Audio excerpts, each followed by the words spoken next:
In this example, we have a cutting guide. Here's an example showing the cutting guide. And then we're going to show the cutting guide, and we're going to use the bone to trim the cutting guide so it fits the bone nicely. But the bone is in really bad shape, so we're going to have to do some work to clean that up so that it's smoother. So this is what it would look like, and that's just, it might be real to what that bone is, but we're not going to cut all the pits and things into this model. So how we'd go about fixing that is we'll turn the bone back on, and then turn off the rest of the data. And this is the body that needs to be trimmed, that cutting guide. So first we're going to contend with the bone, and it's in pretty rough shape. It has a lot of problems with it. The first thing we're going to do is go into the polygon modeling, and we're going to use smooth to try to get rid of some of the divots. And so that looks pretty good. For time's sake, we won't do that, but we're going to say edit a copy, and OK. Okay, so it's much smoother, but there's still a lot of issues with this. So what we're going to do is we're going to do divide facet face, and we'll say tangent faces, and we'll select this face.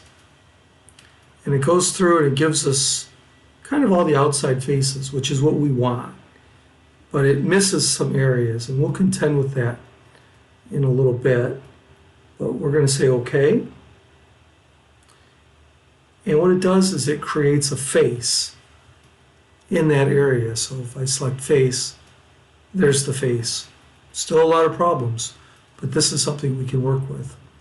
So we're going to just go into regular modeling. With convergent modeling, it's mixed modeling. You can work with facet data and regular data. And I'm going to extract single face, this face that we just did, and say OK. So now we have this face, but we have a lot of problems still.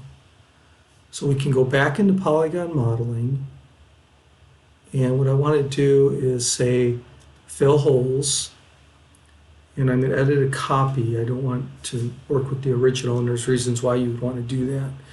But I'm going to select this line because really we're just doing cleanup. And I'm going to grab everything on the top. And sometimes there's further cleanup, and it says there's 15 objects, and we want the curvature to be refined. Maybe we'll do tangent based. And we'll say OK. And if all goes well, and it did, it filled all the holes. So now we have the outer skin of the surface. So if we turn on the linked body, now we're able to trim this. So if we just go into regular trim, and we select the body, and then we will select the face, and I think we need to flip the arrow. Hard to tell with all the way that works. And at this point we'll say OK. So there we have the part, and it's all trimmed nicely. And that's an example of using convergent modeling for the trimming away the knee.